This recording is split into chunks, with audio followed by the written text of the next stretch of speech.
कमळीनी हा उपक्रम राबवला आणि तिचा समाजाकडे बघण्याचा दृष्टिकोन काय आहे ते आपल्याला दाखवून दिलं. गरीब गरजू लोकांच्या अडीअडचणीची तिला चांगली जाणीव आहे.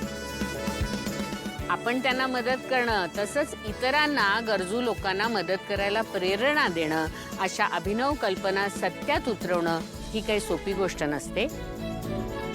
पण ते काम तिने करून दाखवले आणि हेच तर लीडरचं काम असतं. आपल्या कमळीमध्ये खरंच नेतृत्व गुण आहेत. आपल्या कॉलेजला अशी सामाजिक बांधिलकी मानणारी आणि विविध उत्तम उपक्रम राबवणारी मुलगी विद्यार्थिनी ही GS म्हणून लाभली आहे. खरंच आपलं भाग्य आहे. कमळी, तू हुशार तर आहेसच, पण त्याशिवाय इतरांनाही चांगले विचार देणं, चांगले संस्कार देणं यामध्ये तू मोलाचा वाटा उचलतेस. खरंच तुझं खूप कौतुक आहे. असंच काम करत राहा. माझा तुझ्यावर पूर्ण विश्वास आहे. मला खात्री आहे तू कधीही चुकीचं काही करणार नाहीस.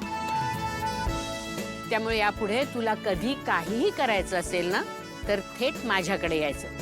आपण दोघी मिळून ते काम करू.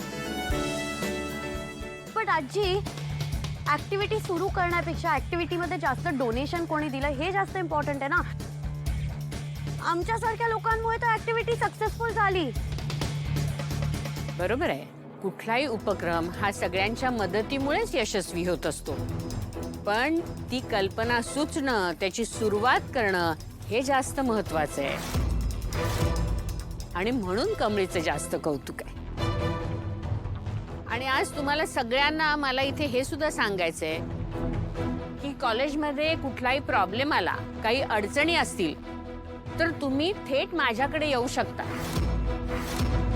मॅडम, खरं तर कमळी GS झाल्यापासून तिने बऱ्याच गोष्टी सॉर्ट आउट केल्यात. आणि तसंच जर आम्हाला काही वाटलं तर आधी आम्ही तिला सांगूच. वा, काहीच हरकत नाही. मॅडम, मला जरा बोलायचं होतं. हा, बोला ऋषी सर. एक्झाम जवळ आल्यात मॅडम. असं असताना गर्ल्स हॉस्टेलमध्ये एक विचित्र नियम सुरू केलाय की 10 वाजता लाईट्स बंद करणार. मला काही ते पटत नाही. हो, बरोबर आहे. माझ्या कानावर आलं होतं ते. मला त्याबद्दल इथे बोलायचंच होतं. दळवी सर, कुणी केलाय हा वेडपटासारखा नियम?